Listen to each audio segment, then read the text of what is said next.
ನಿಂದಿಸಿತು.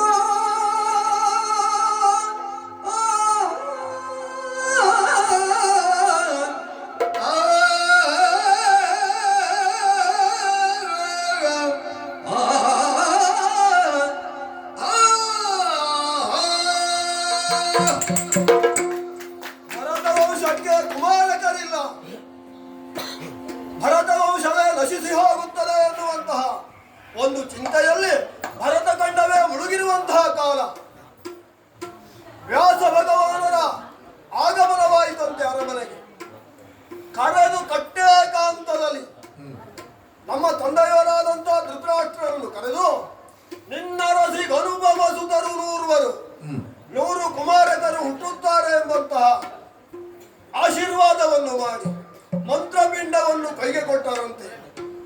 ವ್ಯಾಸಾನುಗ್ರಹದಿಂದಲೇ ಲೋಕದ ಬೆಳಕನ್ನು ಕಂಡವರು ನಾವು.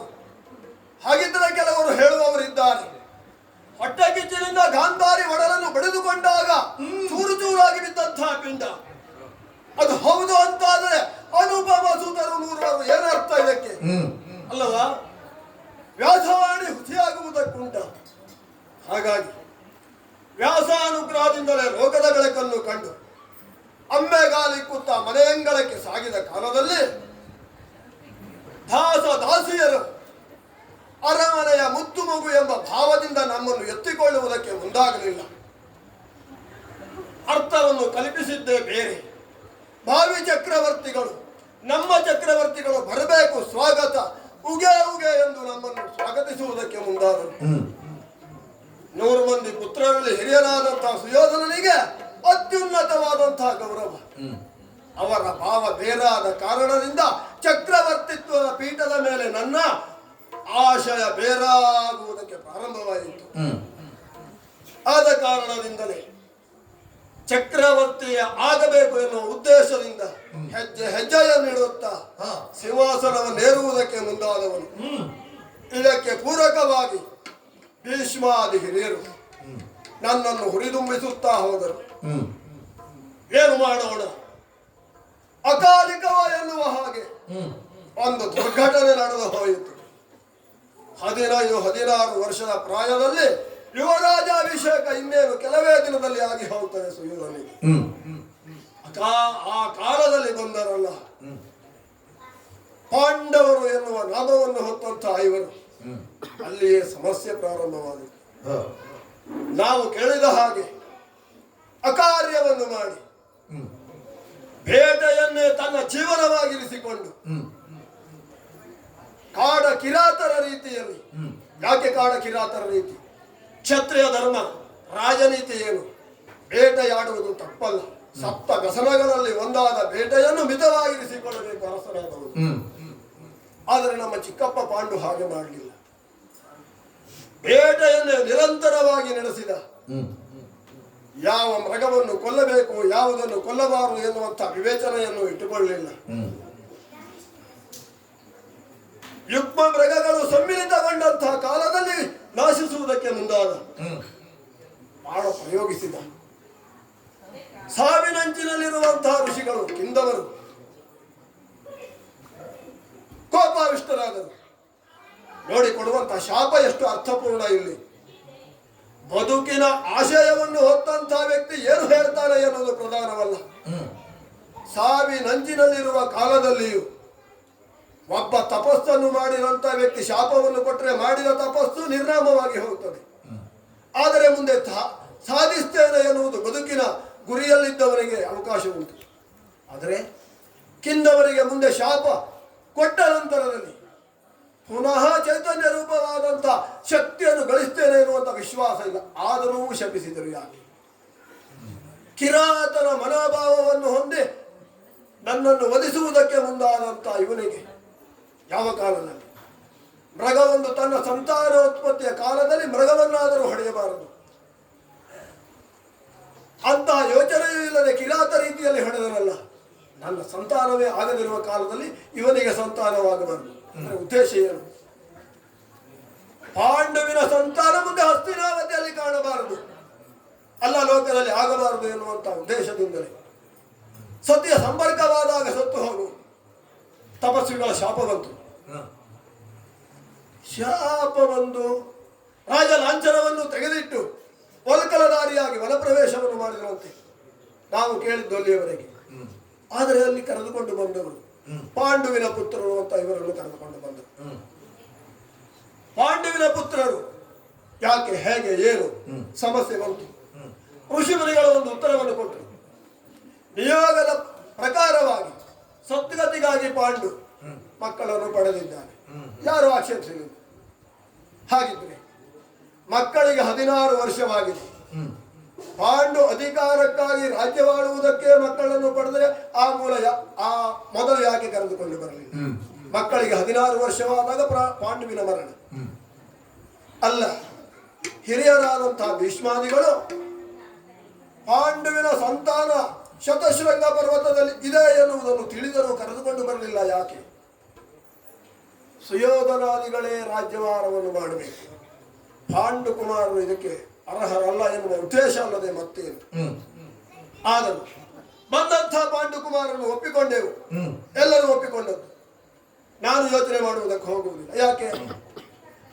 ಪಾಂಡುವಿನ ಸ್ವರ್ಗ ಪ್ರಾಪ್ತಿಗಾಗಿ ಅಲ್ಲವೇ ಸಂತಾನವನ್ನು ಪಡೆದದ್ದು, ಅಧಿಕಾರಕ್ಕೆ ಅಲ್ಲ ಎಂದು.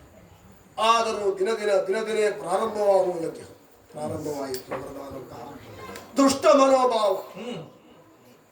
ರಾಜಕೀಯ ತಂತ್ರವನ್ನು ಮಾಡಿ ಕೌರವರನ್ನೇ ಮುಗಿಸಬೇಕು ಎನ್ನುವಂಥ ಉದ್ದೇಶದಿಂದ ಕೆಲವು ನಮ್ಮಲ್ಲಿಯೇ ಇದ್ದಾರೆ, ಆ ಕಡೆಯೋ ಈ ಕಡೆಯೋ ಎನ್ನುವಂಥ ಮನೋಭಾವವನ್ನು ಹೊಂದಿದವರು.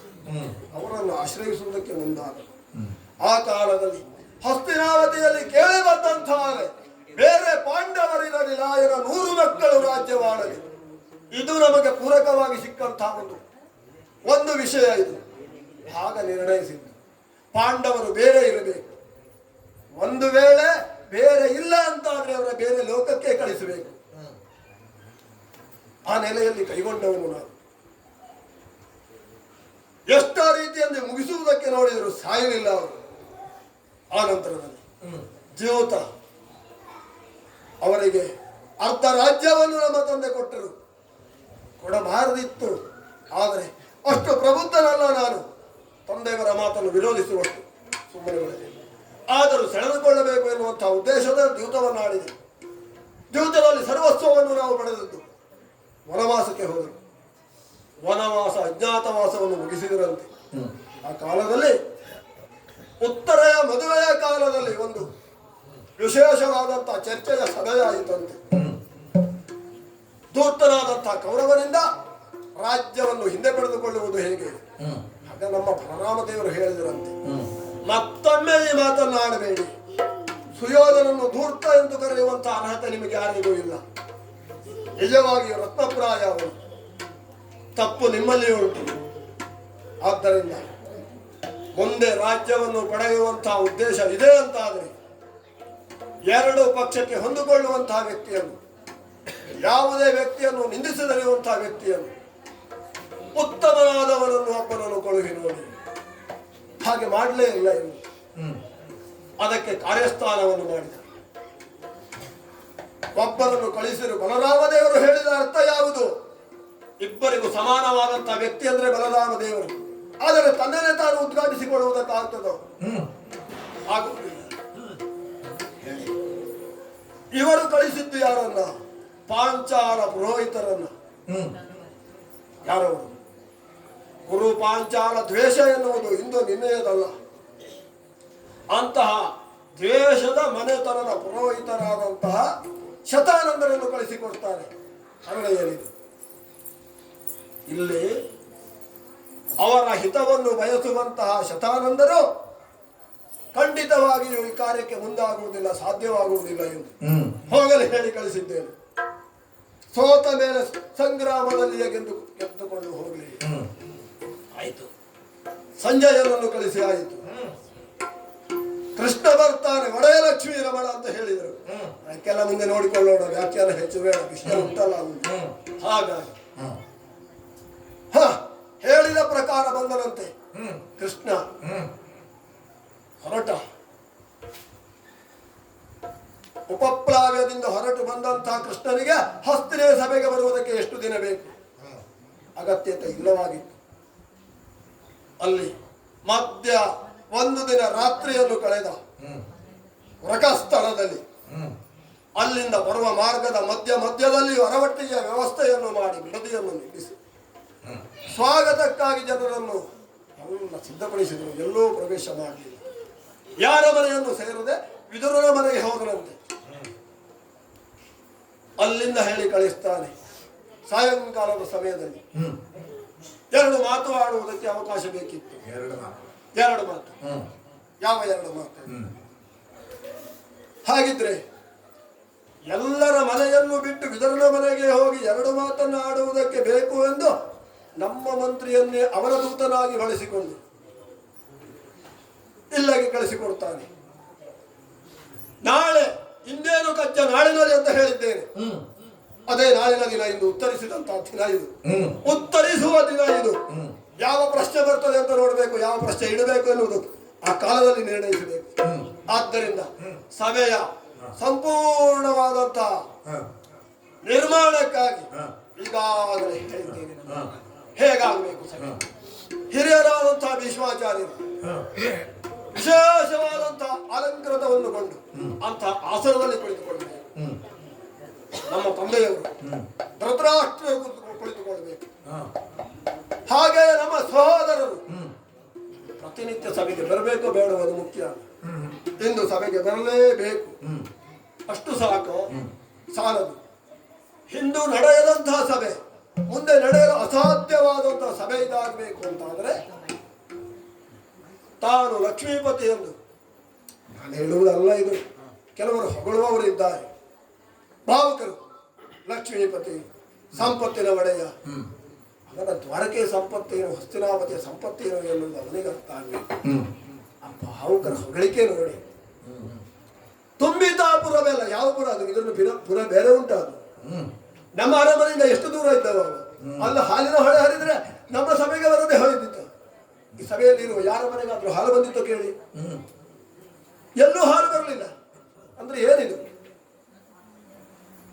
ಒಂದು ವಿಷಯವನ್ನು ವಿಜೃಂಭಿಸುವಂತೆ ಮಾಡುವುದು, ಇದೇ ಬಿಟ್ಟರೆ ಮತ್ತೇನೂ ಇಲ್ಲ. ಅಂತಹ ಕೃಷ್ಣ ಬರ್ತಾನೆ ಅಂತ ಆದರೆ ದ್ವಾರಾವತಿಯ ಸಂಪತ್ತು ಏನೂ ಅಲ್ಲ, ಹಸ್ತಿನಾವತಿಯ ಸಂಪತ್ತು ಏನು ಅಂತ ಅವನಿಗೆ ಗೊತ್ತಾಗಬೇಕು. ನಮ್ಮವರಲ್ಲಿ ಹೇಳಿದ್ದೇನೆ, ಭಂಡಾರದಲ್ಲಿರುವಂತಹ ಮುತ್ತು ರತ್ನಗಳನ್ನು ತಂದು ರಾಶಿ ರಾಶಿಯಾಗಿ ಕೆಳಗಬೇಕು. ಅಷ್ಟೇ ಅಲ್ಲ, ಕುರುಭೂವರನ ಒಡ್ಡೋಲಗದ ಘನ ಸಿರಿ ಅಚಲವಾದಂತಹ ಸಂಪತ್ತಾಗಬೇಕು. ಘನವಾದ ಗಟ್ಟಿಯಾದಂತಹ ಸಂಪತ್ತಿದೆ ಎನ್ನುವುದನ್ನು ತೋರಿಸಬೇಕು.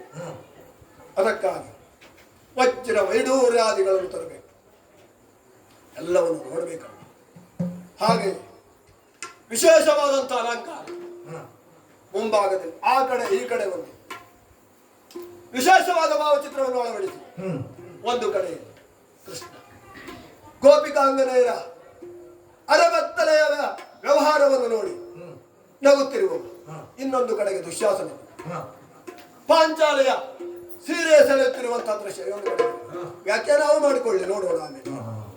ಅಷ್ಟು ವ್ಯವಸ್ಥೆ ಆಗಿ ಇಷ್ಟು ಸಾಕು, ಸಾಲದು. ವಾದಕರು, ಗಾಯಕರು, ಬಹಳ ದೂರದಿಂದ ಉತ್ತರದ ಗಾಯಕರಿದ್ರೆ ದಕ್ಷಿಣದ ವಾದಕರು. ಅಂದ್ರೆ ಏನು? ಒಂದಕ್ಕೊಂದು ವಿರುದ್ಧ ಅಂತ ಅಲ್ಲ ಅದು. ಅದನ್ನು ಸೇರಿಸುವಂತಹ ಒಂದು ಸಭೆ ಅಂದ್ರೆ ಹಸ್ತಿನಾವತಿ ನಮ್ಮ ಸಭೆ ಆಗಬೇಕು. ಅದು ವಿಶೇಷ ಇರಬೇಕು. ಹಾಗೆ ಅಂತಂತವರೆಲ್ಲರನ್ನು ಸೇರಿಸಬೇಕು. ನರ್ತನಕ್ಕೆ ಅವರ ನರ್ತನವನ್ನು ನೋಡಿದರೆ ಯಾರು ಆಚೆ ಈಚೆ ನೋಡಬಾರದು, ಕಣ್ಣರಳಿಸಿ ಕುಳಿತುಕೊಳ್ಳಬೇಕು. ಅಂತಹ ಒಂದು ನರ್ತಕರನ್ನು, ಗಾಯಕರನ್ನು, ವಾದಕರನ್ನು ಇಷ್ಟು ಸಾಲದು. ವಿದ್ವಾಂಸರು ಬೇಕು ನಮ್ಮ ಸಭೆಯಲ್ಲಿ ಇದ್ದಾರೆ, ಎಂತೆಂಥ ಹಿರಿಯರಿದ್ದಾರೆ. ಸಭೆಗೆ ಕೆಲವೊಮ್ಮೆ ಹೀಗೆ ಅಲ್ಲಿ ಧರ್ಮರಾಯ ಸಭೆಯನ್ನು ಮಾಡಿದಂತೆ ಉಪಪ್ಲಾವ್ಯದಲ್ಲಿ ನಮ್ಮ ಸಂಜಯ ಹೋದಾಗ ಯಮತನುಜ ಓಲಗವಿದ್ದ ಇಂದ್ರನ ಸಭೆಗೆ ಮಿಗಿಲೆನಿಸಿ. ಅದೇ ಇಂದ್ರನ ಸಭೆ ಯಾವುದದು? ಅಲ್ಲಿ ವಿರಾಟನಿಂದ ದೇಣಿಗೆಯಾಗಿ ಪಡೆದಂತಹ ಅವನ ಪ್ರದೇಶದಲ್ಲಿ ಇಂದ್ರನ ಸಭೆ. ನಮ್ಮದು ಹಾಗಲ್ಲ, ಸುರಪ್ಪನ ಸಭೆಯ ನಿಂದಿಸಬೇಕು ಅಂತ ಸಭೆ ನಮ್ಮದು. ಒಂದು ವಿಶೇಷ ಉಂಟು. 3-4-5 ತಲೆಮಾರಿನವರು ಇದ್ದದ್ದಿದ್ರೆ ನಮ್ಮ ಸಭೆಯಲ್ಲಿ ಈಶ್ವರಿದ್ದಾರೆ, ಹಿರಿಯರು. ಸುರನದಿಯ ಸುಕುಮಾರರಾದಂತಹ ಭೀಷ್ಮರಿದ್ದಾರೆ, ಆಚಾರ್ಯರಾದಂತಹ ದ್ರೋಣರಿದ್ದಾರೆ, ಕೃಪರಿದ್ದಾರೆ. ಅದೇ ಭೀಷ್ಮರ ಪರಂಪರೆಯಲ್ಲಿ ಬಂದಂತಹ ನಮ್ಮ ತಂದೆಯವರು, ನಾವು, ನಮ್ಮ ಸಹೋದರರು, ನಮ್ಮ ಮಕ್ಕಳು, ಮೊಮ್ಮಕ್ಕಳು, ಇಂತಹ ಪರಂಪರೆ ಇದ್ದ ಸಭೆ ನಮ್ಮದು. ಇಂತಹ ಸಭೆಗೆ ಮತ್ತೇನು ವ್ಯವಸ್ಥೆ ಈ ಕಡೆ ಆಗ್ತಾ ಇರ್ತದೆ. ಕೃಷ್ಣನಿಗೆ ಬರ್ಲಿಕ್ಕೆ ಹೇಳಬೇಡುವ? ಒಬ್ಬ ದೂತನನ್ನು ಕರೆದಿದ್ದೇನೆ, ಅವನು ಹೇಳಿದ ಶೈಲಿಯಲ್ಲಿಯೇ 2 ಮಾತು ಎಂದ ಹಾಗೆ ಹೆಚ್ಚು ಮಾತಾಡುವುದಕ್ಕೆ ಹೋಗಬೇಡ. ಭೂಪನ ಲಜ್ಜೆ ಆಗಿದೆ ಅಂತ ಹೇಳು, ಹೋಗಿ ಹೇಳು.